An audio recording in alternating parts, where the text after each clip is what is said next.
kind of in real time.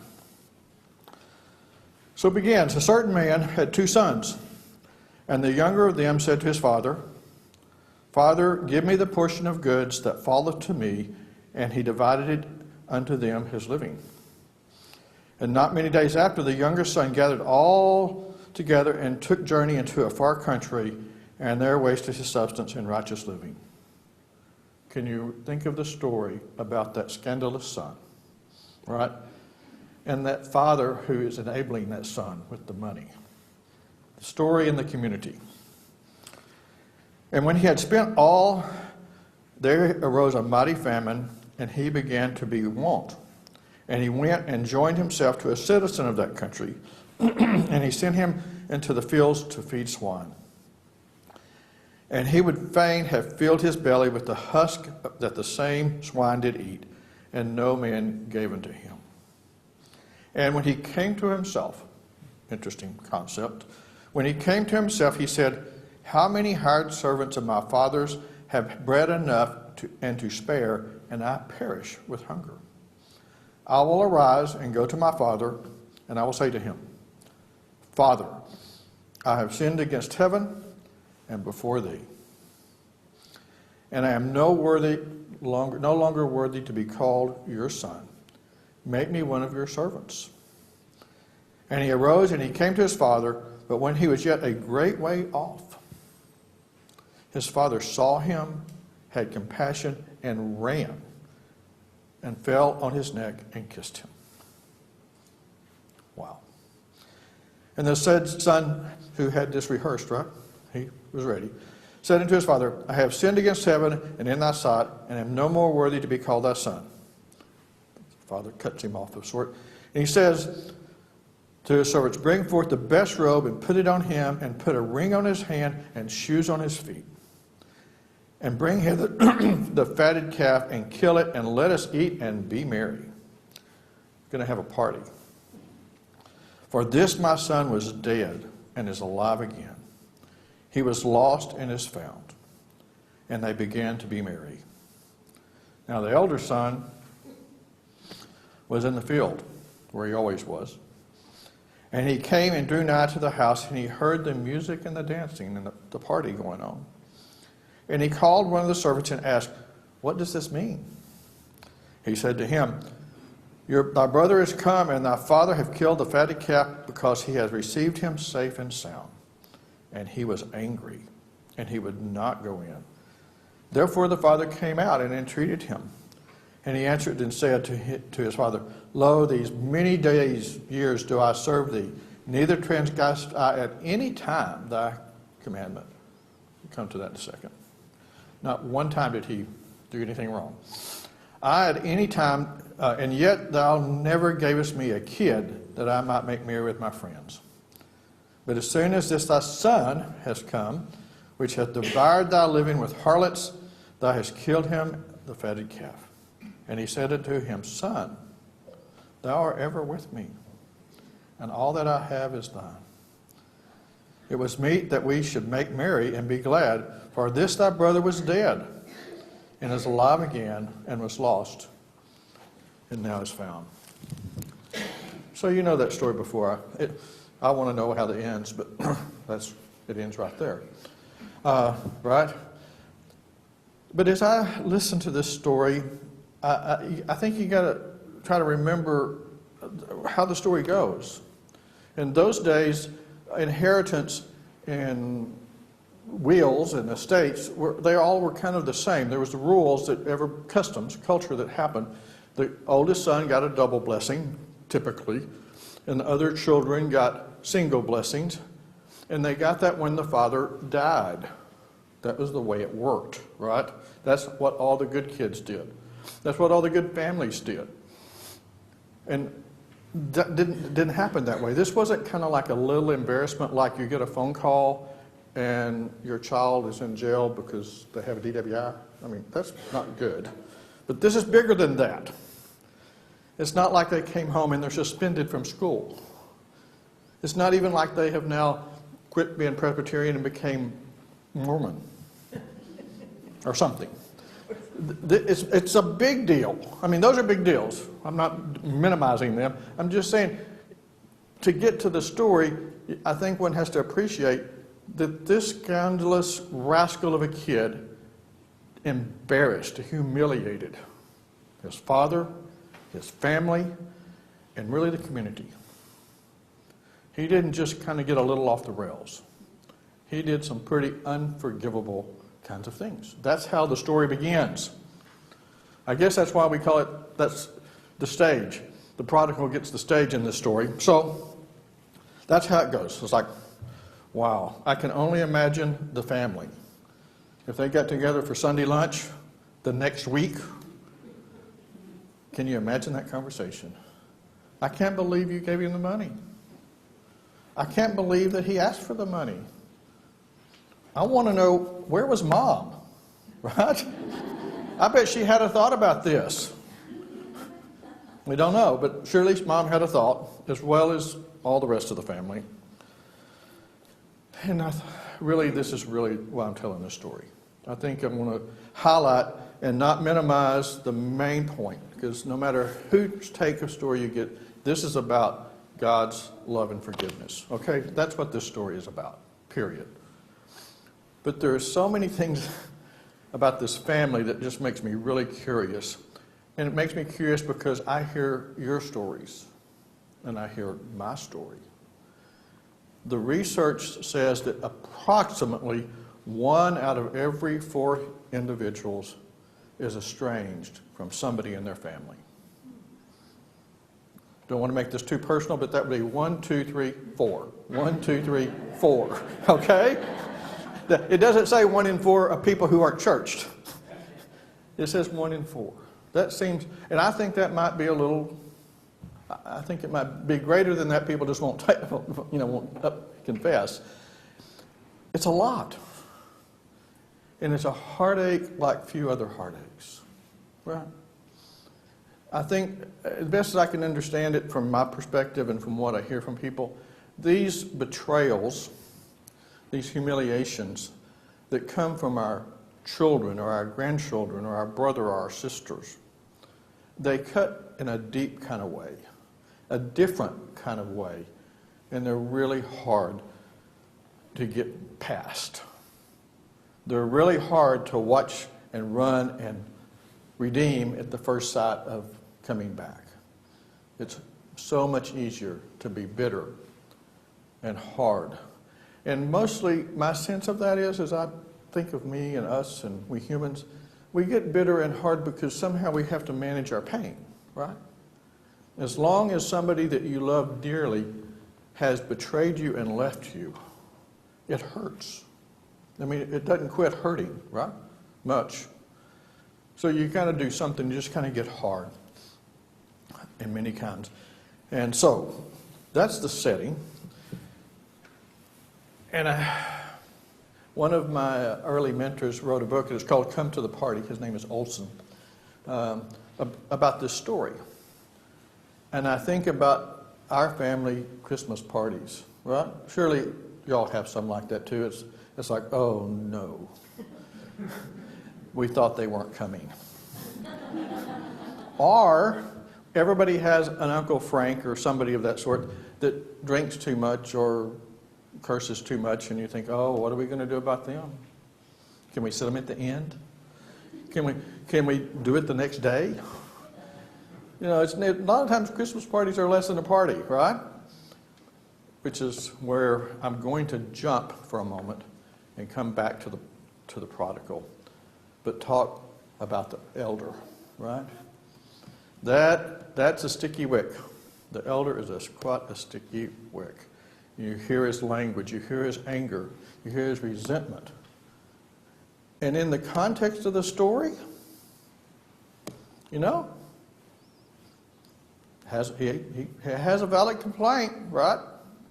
He's the obedient, right-living, conscientious, hardworking, waiting for his double portion as the elder place in the community when his dad dies. And this whiny baby of the family who's getting treated like the baby of the family just gets to do whatever he wants. Well, that's a story we know. I hate to say I'm a baby in the family, but I am. I don't know that I got quite that treatment, but you'd ask my sister.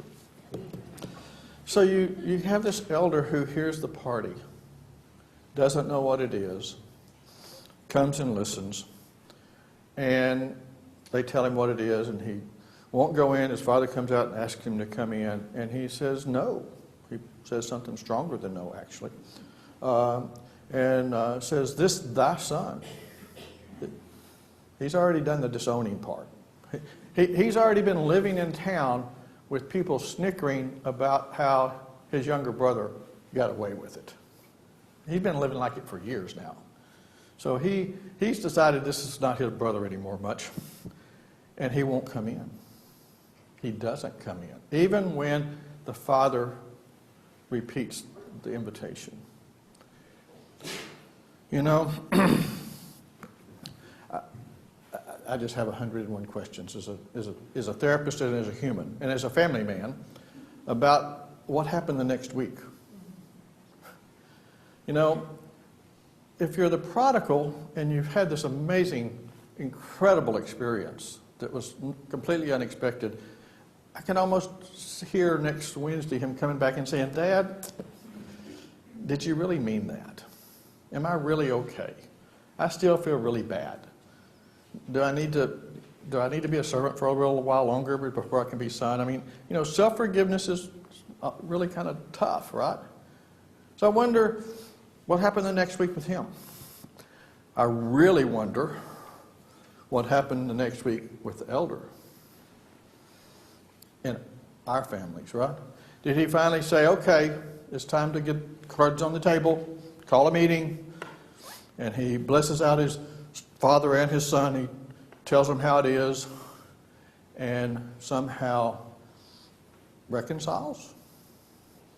That would be a great ending to that story. Or does he just get more hard and more cut off?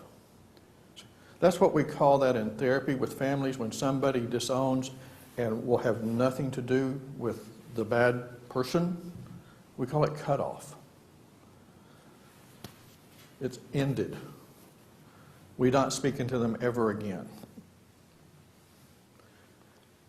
It seems such, in real time, in real stories, it's so sad that it's hard to try to figure out. And as someone who's done a lot of training in family kinds of work, there's a lot of different things that we try, like different things that we want to hope for, somehow heal the betrayal, find a way to heal the wound of a rascal, or a way to find an entrance into a surly, angry child who, no matter how hard we try, nothing works, right? We know that story. Well, Henri Nouwen, who is one of my favorite authors, tells a great story about himself. He was a minister and quite renowned and spoke all over the world. And always, when he read this story, he always thought of himself as sort of that prodigal, because he left home and made a way for himself. And when he was about 40-ish, he realized, wow, I think I'm not just the prodigal, I'm the elder, I'm both. I'm actually both. When it comes to my relationship with the Father, I have a little both of those. I have a little self-righteous indignance about me, and I also kind of have a little, rebellious side of me. That fractured woundedness that we live with, and we live with our families. Now, this is where I'm going to keep going, but I'm going to tell you, I don't have a happy ever. I don't have a 3-point and you go home and do these 3 things, and your family's going to be great. I don't have that. But I do have some thoughts. And I guess it all really circles around the concept of forgiveness, which we all know all about. You probably read books. You probably have books on forgiveness at your house. And yet here in the story, We have one son who has been over the top betraying and hardly worthy of forgiveness. We have another one who's just grinding away, being an irritant to the family every breakfast at coffee and just wearing the parents down. And yet forgiveness seems to be a central piece. And I hope that you will hear me, because I'm really trying to talk about families and not about the prodigal or God this morning, although I think forgiveness comes from God. I'm trying to make an application. Some kind of a way for all of us to find a way to reconcile with people in our families who things have gone south with. Well, another one of my favorite books is a guy named Miroff Volf. Right? That's German. 2005. It's called Free of Charge. It's a hard book to read, really amazing. It's on forgiveness. The byline says, "Forgiveness in a culture stripped of grace." And he says in his book, which is pretty hard, you gotta have to get your arms around it, that the only time forgiveness starts in its truth is when something unforgivable has happened. Right? He says, as an example, there's things that happen accidentally. If I'm walking along and I'm walking over there and I trip and I stomp his toe and I break it, that's a pretty hard stomp. But I'm falling. Well, I'm really sorry. Maybe I pay for his doctor's bills. I try to get him to say, I'm sorry, I was falling, I didn't mean to do that. And then there's a time that I don't like his red tie or where he grew up or how he voted or I don't know, something. And I'm walking, I'm whistling, I'm looking, and I just stomp on his toe and break it on purpose, right? And then I come back later and I can't say, well, I didn't mean to. I say, I was really mad and I did it on purpose. Will you forgive me? That's what we're talking about in this story. The prodigal did something that was pretty darn unforgivable,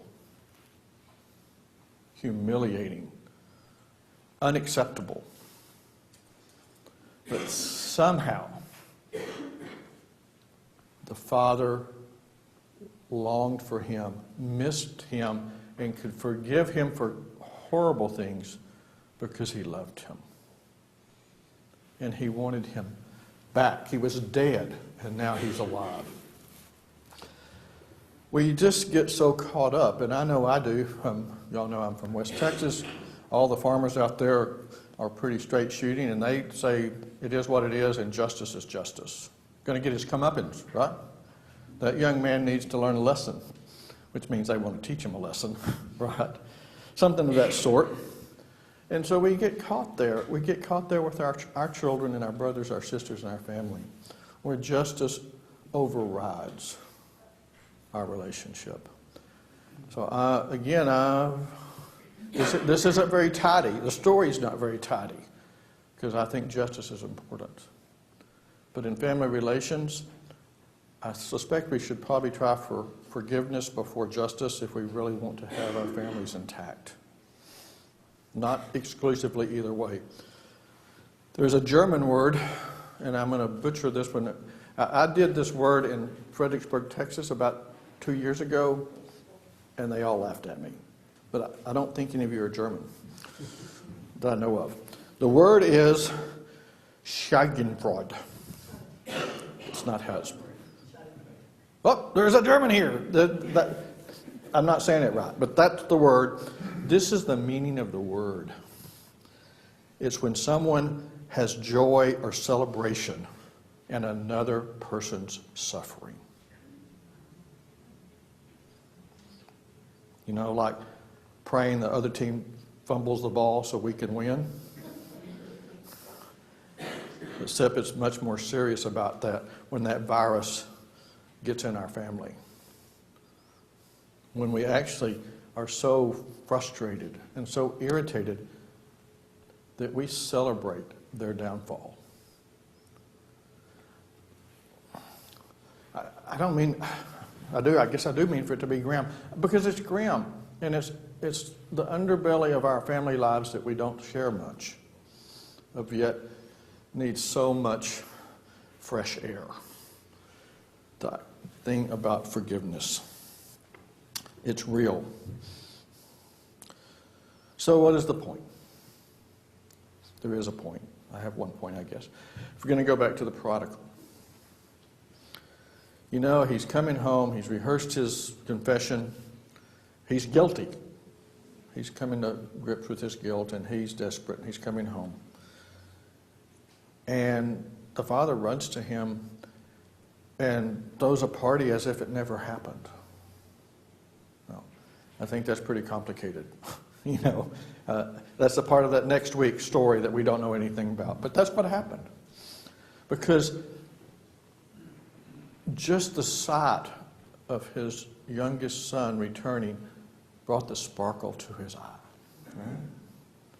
I hope all of us have some experience in our families with somebody that when we show up, you can see the sparkle in their eye. Because what that does is it kind of makes the world okay, right? That we are important, that we are loved, that we're really specially loved when their eyes sparkle. And it kind of softens us that, yeah, well, so somebody else got more pie than me. That's all right because I got this. That's what happened. He ran, he kissed, he threw a party, and he could see the sparkle in his father's eye. So this is all I can really say to finish. Well, not to finish, but to finish from here. Is I think the point is, if we trust Scripture and we trust this story, and know that the central theme is not the elder or the prodigal, but the God the Father, is that we do have that, right? And it's particularly powerful for me to remember that I make God's eye sparkle when I don't really feel it. Because that's probably most of the time with me, right? But to remember that God's not mad at me or irritated by what I did when I was 18 or when I was 58, but that He just really tickled to have me back. So there's not a formula here. Gosh, dog it. I've studied for 40 years and got 45 degrees, and I don't know the formula. And there's certainly not any easy answers. They're in my office every week, and I don't know any easy answers for any of us with this tricky, complicated, tangled family thing. Your family, my family. I don't have a formula. But the story gives us a starting point. And the starting point inside of, in addition to any other kinds of interventions, I believe is forgiveness. And when I feel forgiven, I experience that I'm okay when I've been pretty not good. It softens me a bit. And it softens me to the other people who have made big mistakes. And it makes my family life much more stable. Thank you for your time.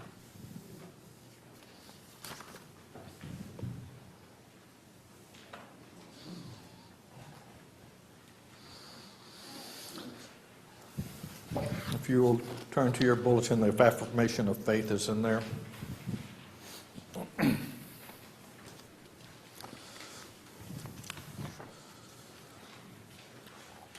Christians, what do you believe? I believe in God the Father.